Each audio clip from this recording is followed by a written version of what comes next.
Organizmimizda shunday organ borki, uni shakardan, yog'dan tozalamasdan turib, biz hech qachon sog'lom oza olmaymiz.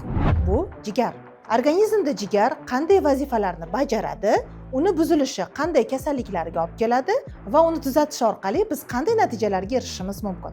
Keling, bugun shu haqda sizga gapirib beraman. Jigarning eng asosiy vazifalaridan biri o't ishlab chiqarish. O't organizmda yog'larni so'rilishi, parchalanish jarayonida ishtirok etuvchi asosiy modda hisoblanadi. U yirik yog' tanachalarini mayda yog' tanachalariga parchalab, organizmdan chiqib ketishini ta'minlab beradi va kerakli miqdorda zaxira sifatida to'playdi. Keyingi vazifasi glyukozani, ya'ni qondagi qandni boshqa turdagi glikogenga aylantirib, zaxira sifatida to'plab beradi. Bu nima uchun kerak? Bu organizmda glyukoza yetishmovchilik bo'lgan paytda zaxiradagi glikogenni olib, yana glyukozaga aylantirib, organizmga yetkazib beradi. Keyingi vazifasi bu zaharlardan tozalash. Organizmimizga kirgan har bitta mahsulot parchalanish jarayoniga uchraydi.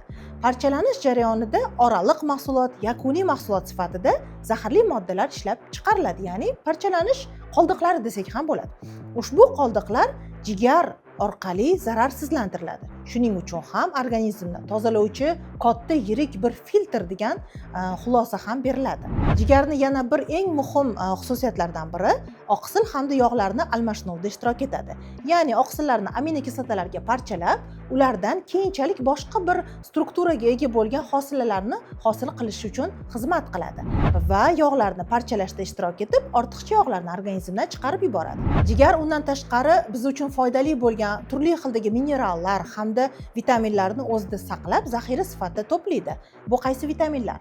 A, D, E, K vitaminlarini o'zida saqlaydi, kerak bo'lgan payt organizmga yetkazib beradi va undan tashqari organizmda juda ham kamyob bo'lgan bir moddani, misni o'zida saqlab, zaxira sifatida to'plab, kerak paytda organizmga yetkazib berish vazifasini bajaradi. Shuncha muhim vazifalarni bajaradigan organimiz agar yog' bilan qoplanib qolsa yoki shakar bilan zaharlanib qolsa, biz uni qanday himoya qilishimiz kerak? Qanaqa qilib to'g'irlashimiz kerak? Biz uni tozalashimiz uchun, yana hayotga qaytarishimiz uchun avvalambor o'zimizni hayot tartibimizni o'zgartirishimiz kerak.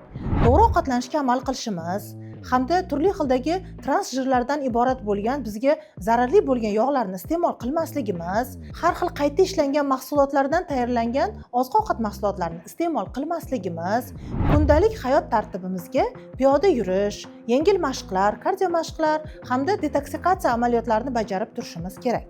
Agar zararli odatlaringiz bo'lsa, ushbu zararli odatlardan vaqtida voz kechganingiz ma'qul. Chunki bu jigaringizni zararlovchi eng asosiy omillardan biridir. Biza har doim yaqin insonimizga, akamiz, ukamiz, singlimiz, yaqin insonlarimizga jigarim deb murojaat qilamiz. Demak, shundan ham bilishimiz mumkinki, inson organizmiga eng yaqin a'zo va kerakli a'zo, har doim uni yonida turib beradigan, og'ir kunida ham, yengil kunida ham turib beradigan a'zo bu jigar ekan. Jigar shunaqa og'ir bosiq organki, u o'zini kasallanganini sizga bildirmaydi, sizga shikoyat qilmaydi. Hech qanaqa og'riqlar, simptomlar, boshqalar bilan yuzaga kelmaydi.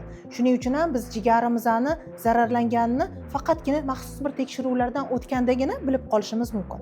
Qolgan paytlarda bizning jigarimiz qiynalayotganini, u bizdan aziyat chekayotganini, zo'rg'a ishlayotganini hatto bilmay qolishimiz mumkin. Shuning uchun ham ozish jarayonida jigarni tozalash birinchi o'rinda turadi.